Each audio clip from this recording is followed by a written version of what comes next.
Hi everyone, welcome to my ADHD diary. So this is going to be a general loose diary of my journey with ADHD, why I'm doing this, what I want to get out of this diary, and what I want to do in my own ADHD journey, and three, a little bit of documentation on myself. I want to go back and watch these and see if I change depending on what treatment I pursue. So I've gotten that out of the way. So yes, this is going to be generally unscripted, and I got a little bit of a loose script. I've got some notes here, but I kind of thought I've looked around on YouTube for people in the UK with ADHD and tried to find like specific experiences with medications, treatments, and whatnot, and couldn't find anything very long form. I know, especially for me, I try to absorb as much information as possible on ADHD, different treatments and such before making any sort of moves. And everyone is a lot of the videos on YouTube are quite well done, but they're quite clean cut, very focused. And I wanted to find like the intricate. I want to find every little piece of everyone's journey to see. I should probably cover this bit as well. I want to partially do this unscripted because I have a little bit of trouble speaking coherently. It kind of feels like I have all these ideas in my head that are well formed, but as soon as they come out my mouth, I stutter. I get my words jumbled up, and I wanted to record this partly to see if I become more articulate after starting treatment and see if it affects that at all. Anyway, so yes, I wanted to do a very long form type of video. I'll include time codes in the description. You should be able to like skip ahead in the video into different segments. But yeah, maybe this will help someone who is totally just starting, and maybe I give a load of different information to them that is useful. So forgive me if I take a little bit of long pauses between sections as I'm just reading my notes and whatnot. Motivation. Yeah, so as of filming, this is the 19th of February 2024. My name is Scott, by the way. I was diagnosed late last year with inattentive ADHD.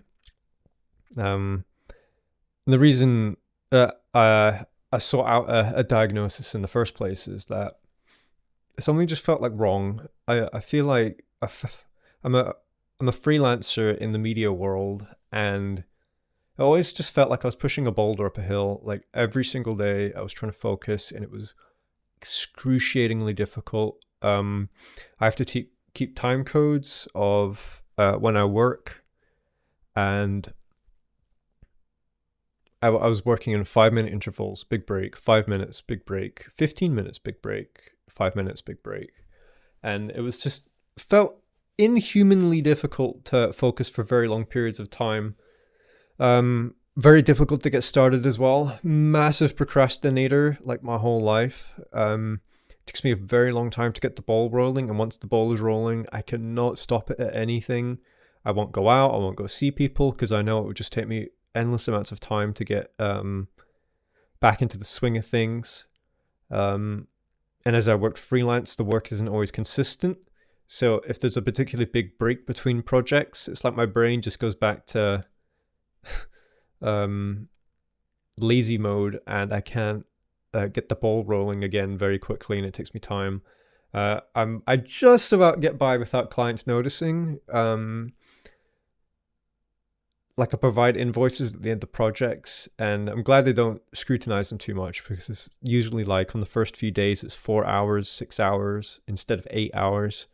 You sort of expect to have a normal work day, and every single one of those hours I charge is made up of time that is exclusively focused on the work I do.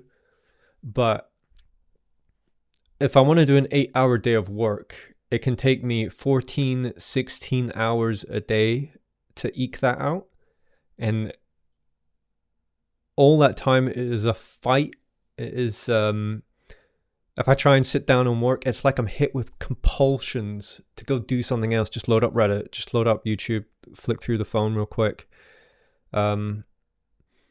And I've been doing this for years, since 2016, freelancing.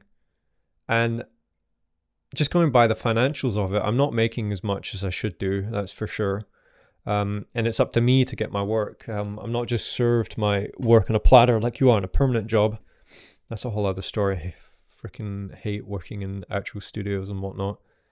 I'm not a morning person at all. I might be the least morning person I know of any sphere I know. If I'm asked to go into the office for 9 a.m., it is, I'll avoid swearing, but really, really painful. Painful in the sense that I'm a complete zombie until at least 12:30. Then I start waking up, and I live on coffee. I've only just gotten it off recently, but we'll get back to that. So yeah, I just kind of felt like other people can't have it this hard. Other people can't be going through this struggle that I do. I see people doing like little passion projects off in their spare time, and I just think, God, I wish I could do that. I wish I just had the discipline to do that. Like, I can be outside, like going for a walk or something, and I just get like, I've got tons and tons of ideas of stuff I want to do in my head. And it's as soon as I walk through that door at home, there's basically no chance of me starting them. Like, I've got a project file folder that's just a wasteland with projects I've started and never been able to follow through. It's like everything I do is dependent on little sporadic bursts of motivation or pressure of a deadline. Outside of those two things, I cannot do anything productive. I can hyperfixate on stuff I'm really interested in, like games. Although some of those are short-lived, some of those are longer-lived. I might get a little burst to play like Factorio, and I do a playthrough, and then it's like I'm not interested at all. So yeah, it was just, the experience is not normal. You read things like, how do I get more motivated? How do I get more disciplined? And I read through hundreds of these things, and it's just felt like nothing applied to me.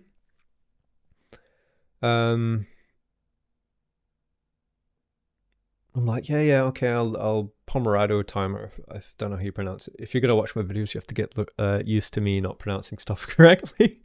Didn't work. I remember saying in sixth form to my teacher, I just have an extreme procrastination problem.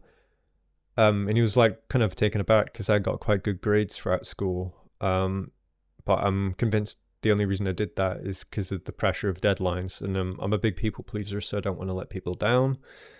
I managed to get a first for university, which has surprised me in a big way. Like, I didn't expect to get that.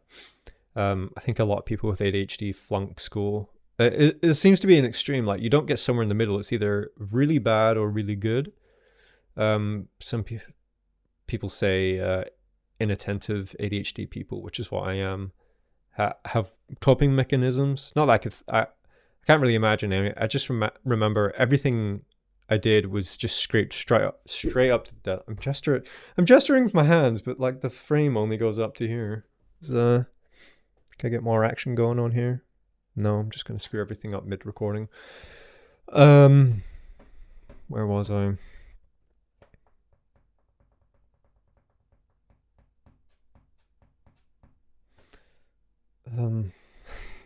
This is a pretty good example of it in attentive ADHD, isn't it?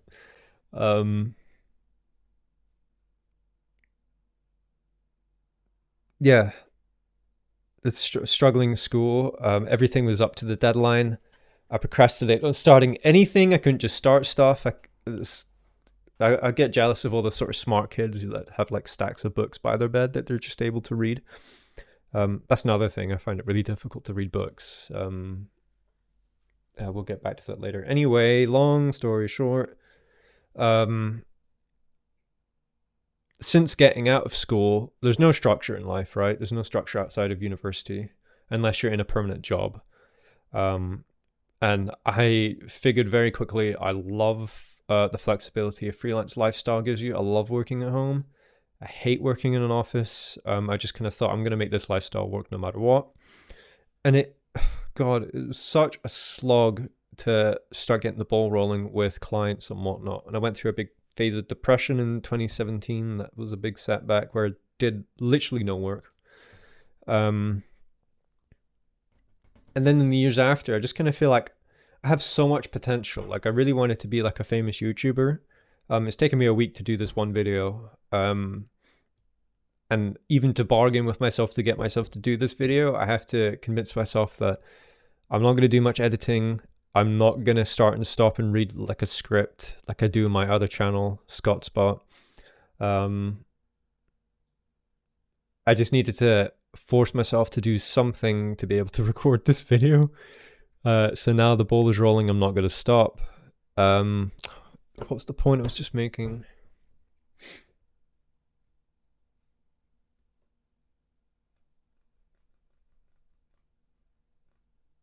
Oh God, it's gone. Right.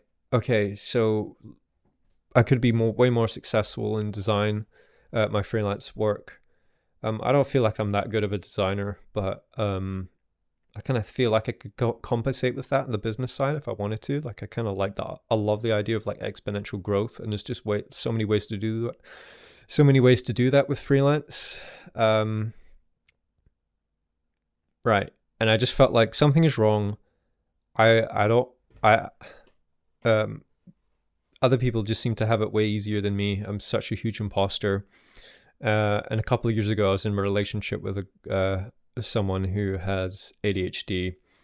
And I was telling her a bit about this stuff, like, pushing the boulder up the hill, can't stop focusing. And she was like, it kind of sounds like you have ADHD as well. I'm like, maybe. And back by that point, I only sort of had the notion of ADHD being a sort of hyperactive thing, like, a young boy in class who can't sit still sort of thing. Again, like the communication, what ADHD is terrible. So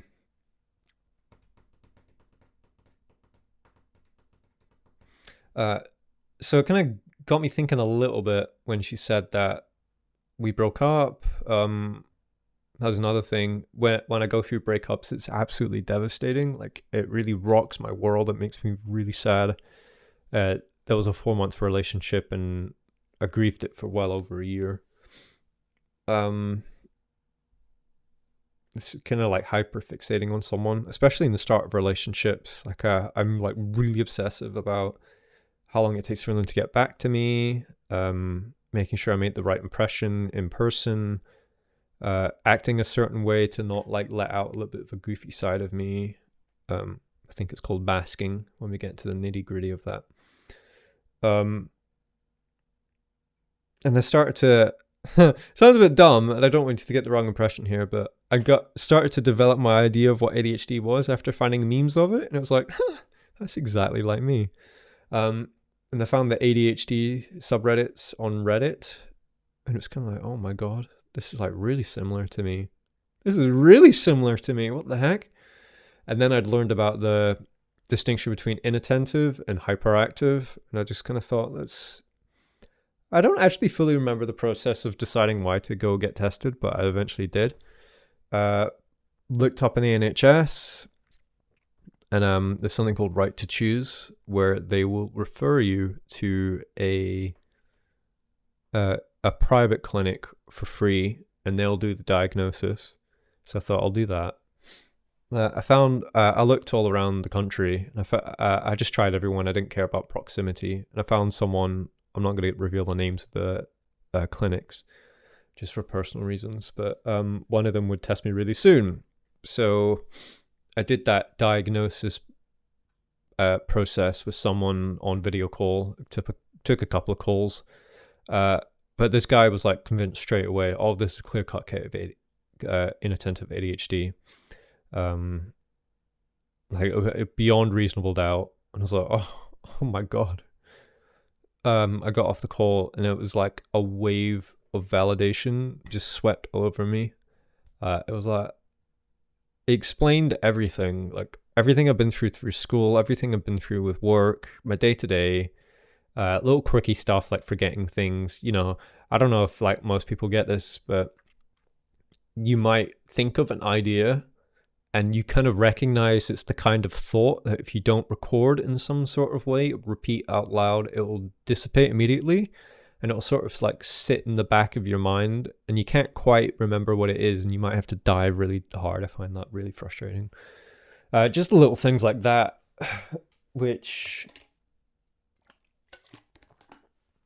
just connected all the dots.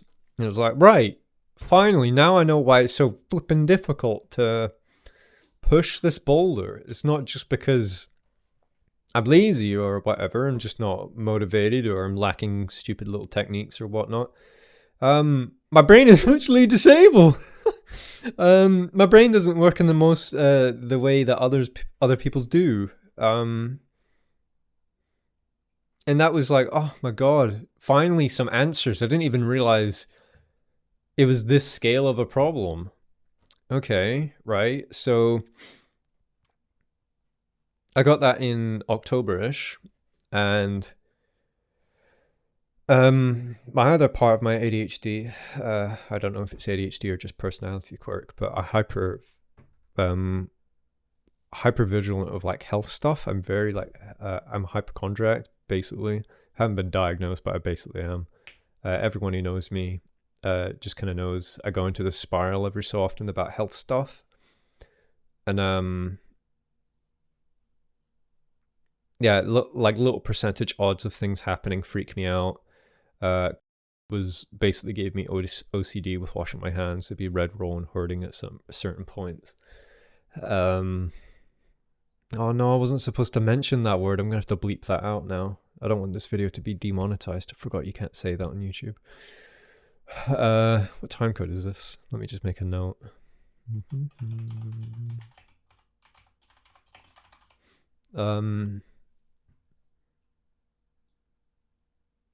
Yeah, so I started looking into the treatments of ADHD, and the first line treatment is medication. And I don't like any sort of medication. I try and stay away from them if possible. I avoid like even pain meds if I can get away without using them.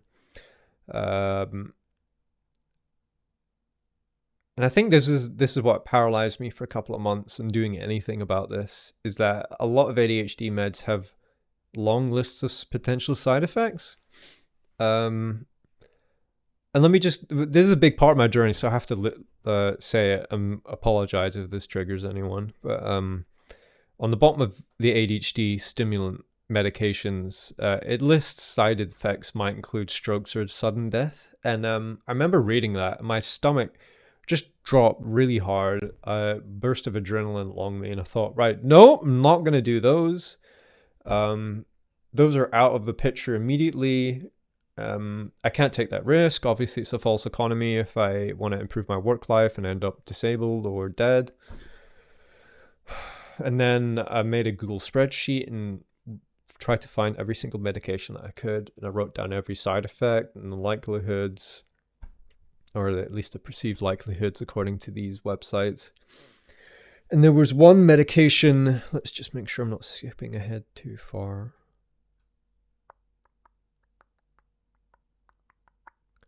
And there was one medication that sort of didn't have those catastrophic side effects called guanfacine. And that is a non-stimulant, and it works with a neurotransmitter called norepinephrine, and that's kind of, I don't think it's the same as adrenaline. I don't think it's specifically about fight or flight, but it's to do with your nervous system, I think. Please, I need to go correct that in the next video, if I do a video specifically about medications. But anyway, that one seems to be a gentler one. It takes 2 weeks to kick in. 2 weeks to kick in. Not as many harsh side effects, things that might make you sleepy. I was like, I don't care. I just want to get medicated and fix this problem. And then I got like a burst of motivation, thinking, okay, right, here's our angle. And then it started to go downhill a bit, because apparently this one isn't as effective for treating ADHD as the other stimulant meds, which seem riskier.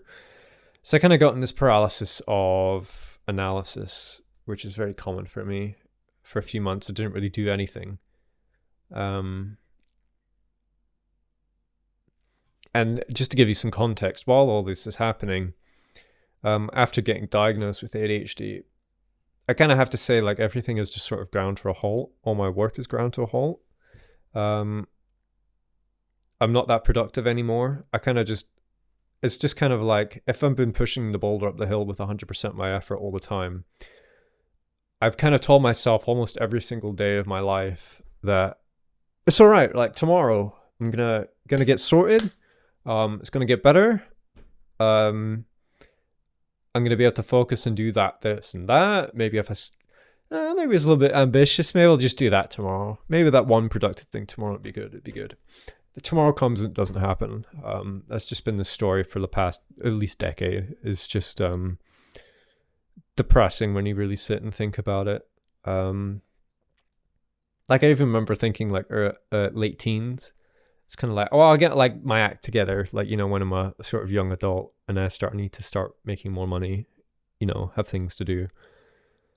And then like mid-20s come around, it's like, well, you know, like when we're in our 30s, then you're like an actual full-on adult, and there's no messing around at that point. You'll start making more money and it'll be like really focused. And I won't say specific age, but I'm late 20s right now. And I like, after getting the diagnosis and stuff, it's kind of like the realization that that day is never coming. We're in the state that I am. You're never going to get like focused for long periods of time. It's always just going to be little bursts of sporadic inspiration. It's always going to be, you're only going to be motivated by a deadline. And I kind of realized I'm not really alive right now.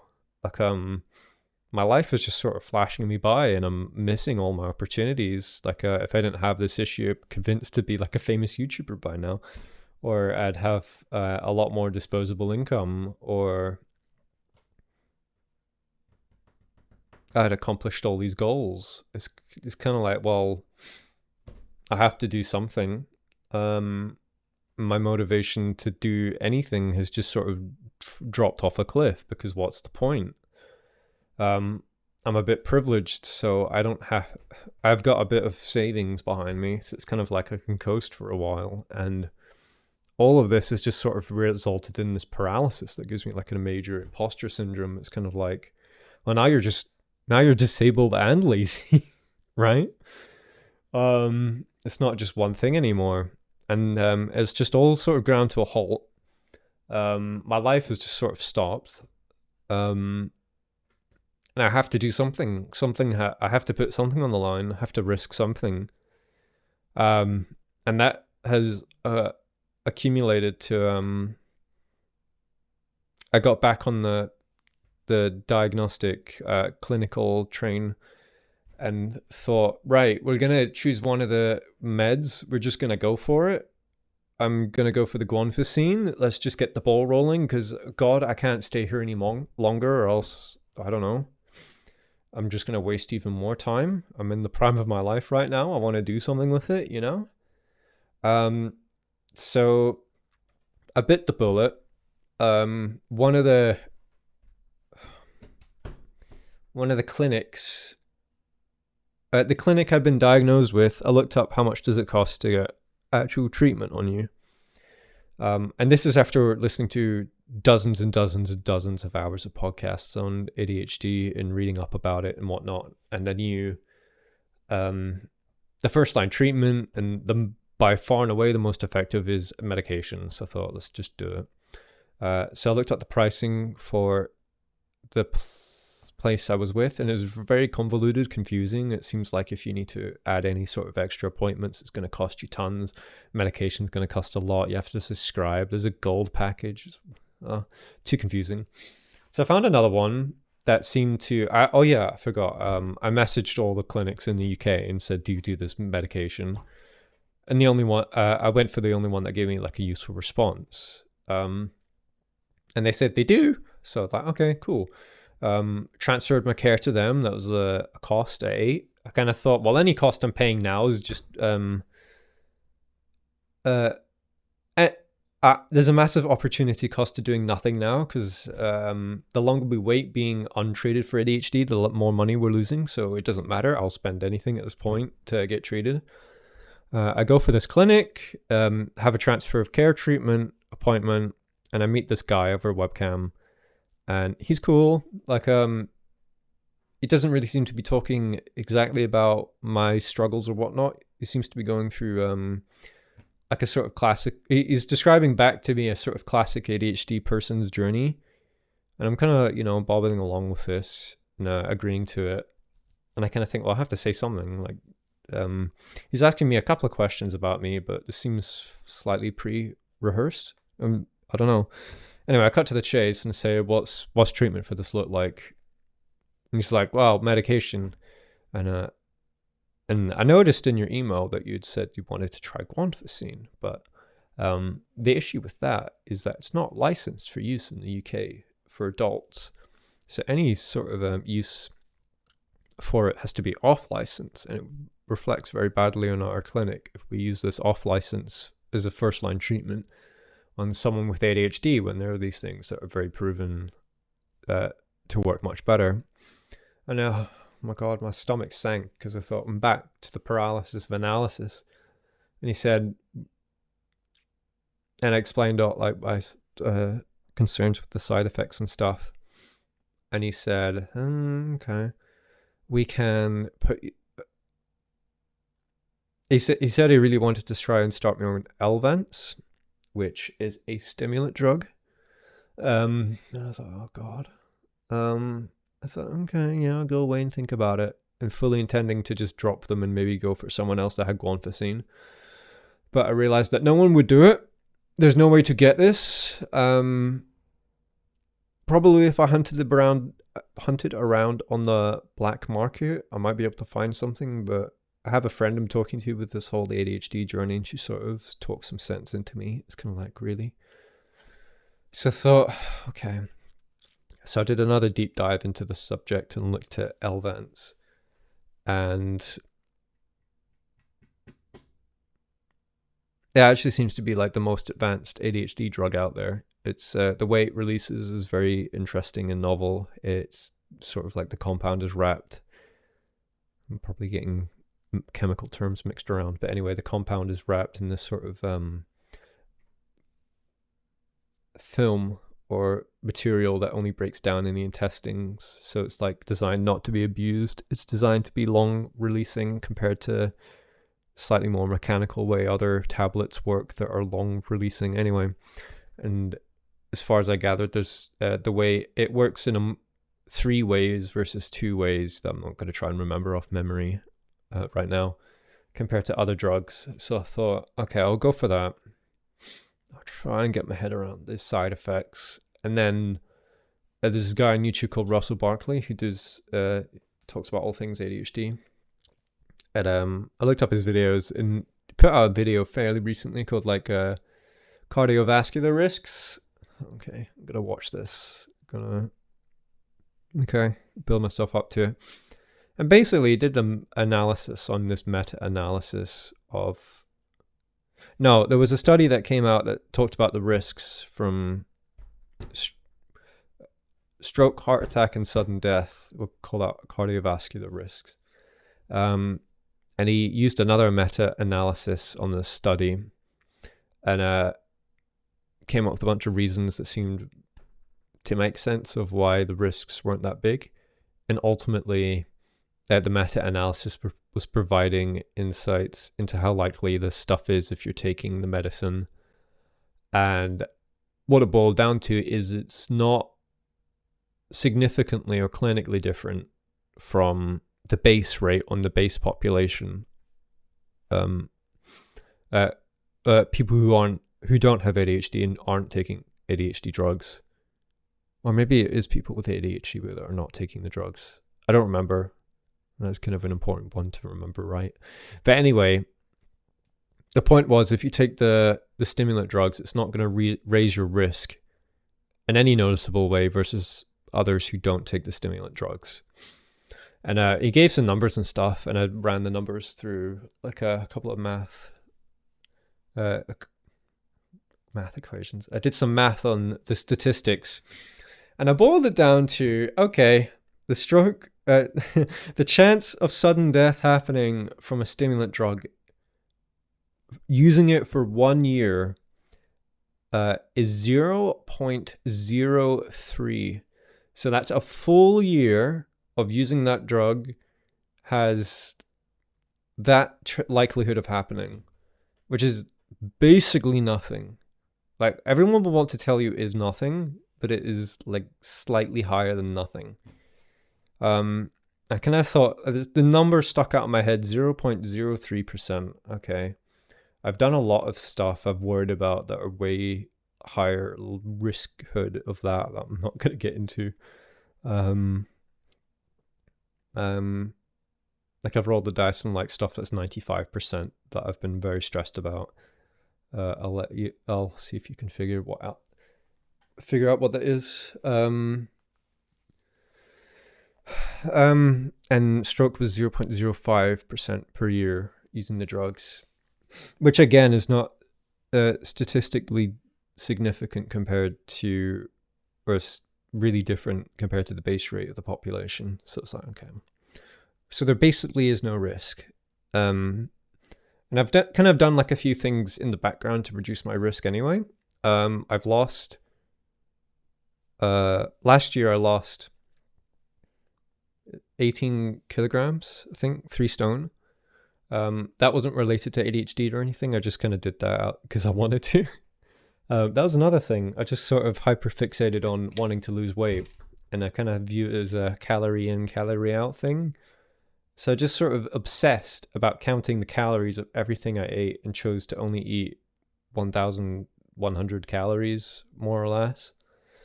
I'm sure everyone's going to say, oh my God, that's really unhelpful. But I just did it anyway, and I lost all that weight, so cool.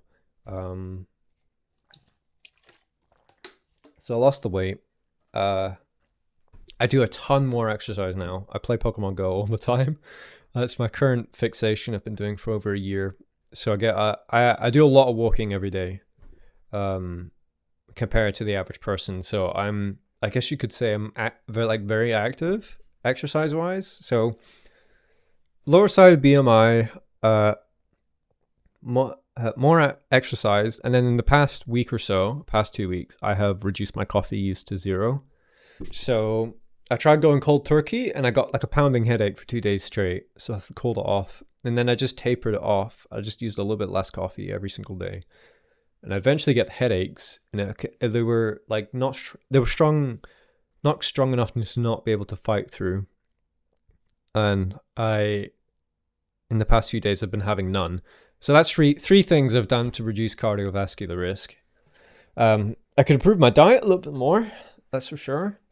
It's not too bad, but it's definitely unusual. Very ADHD-esque, very piggy eater-esque.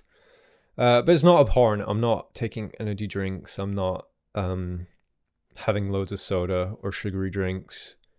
I just kind of need to add a bit more variation to it. So in my head, it's kind of like, okay, compared to the base rate, like the risk factors that the people in the base rate have, I must have reduced my risk quite a lot compared to those.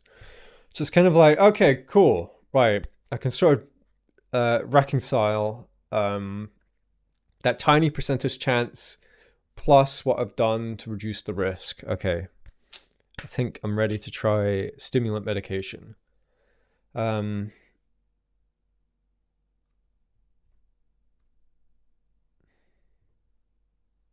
on, brain. This is what I mean. This is the sort of stuff I want to see if it still happens or not. Although, yeah, okay. So past month or so, I agreed, past 3 weeks or so, I agreed to trying Elvanse. So like, great. And it's a controlled substance in the UK. It's kind of taken a little bit to get the ball rolling, but it's arriving tomorrow, and I'm terrified. I go through waves of being, everything's gonna be better, to like, I might die.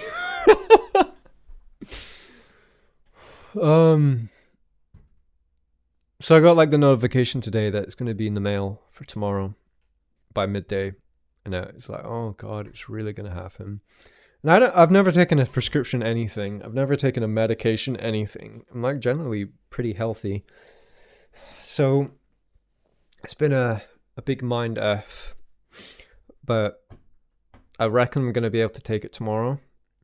I went back to the numbers I was telling you about with the cardiovascular stuff and ran it down even more to like, never mind a year, what's the chance of it happening in a day?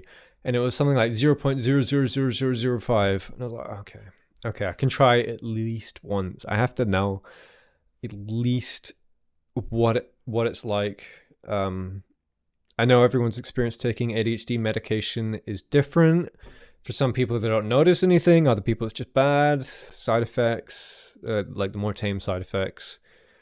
But for some people, they literally say they break down in tears because they realize what normal people are like. For people like me, it's like YouTube is playing in my head 24/7. Like my brain never stops. It's always like playing some sort of music, some meme, some weird voice clip of something that happened 12 years ago. It just never stops. Like there's a good video on YouTube called like Aphantasia, I think. It's like an animation explaining what it's like to not be able to see anything in your mind. And they describe the experience as weird as when people were telling them to like, in your mind's eye, imagine an island. And they kind of thought it was like a metaphor or just some phrase, and they had no concept of what it's like to imagine something in their brain. And I've tried like meditation a few times, like guided meditation and whatnot. And they always talk about like clear your mind, and I'm like, yeah, I'll try and quiet my mind, whatever. But I've never actually, I've realized that some people, but I think a lot of people must be able to have like a completely clear mind where they hear nothing in their head. And it's like, whoa, I might have that experience. I have tinnitus, so I'm not going to hear nothing. It's going to be ringing at the very least. But if I hold my breath and focus with 100% effort, I can sort of think of nothing for like half a second at best. Before my thought comes in, oh, I'm thinking about nothing. Oh no, I just thought that. I thought that I'm thinking about nothing. And then it snowballs out from there. So yeah, I might have that revelatory experience where I break down in tears and it's like, this is what a normal person is like. This is the experience for the normal person. Obviously, I'm hoping for that. Like, it would be great to sort of get a glimpse of what peak Scott is like. It would be good to feel not like I'm not completely disabled in a weird way that isn't visible, that I'm just going to get judged on, like my dad constantly. As I was growing up, just sort of made me feel bad for like not being able to focus and stuff, or not getting homework done in time. Pretty certain he has ADHD, but I don't think I'm ever going to be able to lead him to getting diagnosed. I'm not going to say religious, but the kind of thinking is you're just not trying hard enough if you can't overcome something that's like mentally based, which is very toxic. But you know, where was I? Yeah, so tomorrow I will know what, at least what the medication's effect is on me. At worst, I'll have to, maybe it doesn't work and I try it for a week and maybe we have a meeting with my clinic and we say we need to try something else. My mouth is getting very dry and itchy from talking all this long. I don't usually talk this much. I don't know if anyone else does this, but when your throat is sort of dry, you can sort of itch it with the back of your throat. And I do that and it pisses off my family because when I was a kid, that's what it sounds like. And apparently I do that in my sleep and it would piss them off. Anyway, I've said piss now, so that's another word I need to censor. Sorry, it's doing it again because when you itch it, it just makes the itching worse and then you need to do the thing more. Right, so that is what... Right, so that's kind of where I am at with things. I'll probably think of other things to tell you about in other videos. Let me just check my notes. How long have we been going? 40 minutes! I do not talk for 40 minutes at all in any setting. I'm like a very quiet, sort of introverted person. I've kind of like built a facade where I'm confident and outgoing, and I put that armor on when I need to. But if I'm in a group setting, I'm much happier just sort of hanging at the back and just listening to other people talk and chiming in when I want to, or if I've got something to say. Conclusion. Summarize the points. Oh God, I can't remember what points I made. I think we went on a bunch of tangents, didn't we? Express gratitude to your viewers for watching. I made this list with ChatGPT because I knew I would delay this video by a week if I had to write these notes out by myself.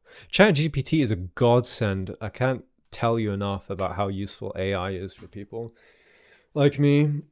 It's just very good for getting the ball rolling, but sadly, it's not quite good enough to make animations yet. We'll get around to that minefield when it happens, I guess. Need to start going on tangents. Okay, we'll try and summarize. Growing up and in my career, found it exceedingly difficult to focus, get going, endless amounts of procrastination. I'm only motivated by deadlines and the occasional very short burst of hopeful optimism motivation. I have a wasteland of started projects and ideas I really want to do that are just not going to happen because there's no deadline. It's just not going to happen. Realizing I might have ADHD and then getting diagnosed with a private clinic. I might go more into depth with that because I know excuse me, it's probably the itching I'm doing in the throat. Probably, I know a lot of people are suffering with the long waiting lists and whatnot, and I'm a little bit privileged, and I sort of just skipped the line from applying to get an ADHD diagnosis to being diagnosed. Only took me 2 weeks. And for other people, it's getting 2 to 4 years, I think, is the current going rate at the moment, which is insane. Deciding to get treated, struggling with the concept of side effects has been debilitating. But eventually I'm just sort of, I have to do it now. I'm at a junction. It's kind of like, there's a door to the next stage of my life, and it would be very sad if I just sort of withered away on the other side of the door before going through it, essentially. That would be sad if I couldn't bring myself to at least try this. So I have to at least try the treatment. And I'm hoping it's going to be the big revelatory moment where it's like, this is peak Scott. Like, now we can actually get on with life. We can make up for lost time. Might be a bit of grieving for all the time I've lost, for all the time spent, but it's better than, being 50 and then realizing you have ADHD and then grieving for your 20s, 30s, and 40s. Which some people watching this might be. If you have, I'm sorry. It's strange. Like, this is so debilitating, and it's such a unseen, I don't know if you call it disease, but condition that's not very well understood, and it goes so invisible because there's no physical manifestations of it. It's just behavioral, right? And especially when it comes to work, this whole world is built around extroverted 9 to 5. And if you don't fit into that, it's just sort of seen as a failure on your internal motivation, right? Where were we? Yeah. Okay. I think almost at the 45-minute mark marks a good point to round this off. So I'm going to stop recording. And I will get back to you when, maybe tomorrow before I try the medication, maybe after, probably after, right? But here we go. Taking the next step, and tomorrow will be the start of the rest of my life. Okay, right. Thanks for watching. Bye.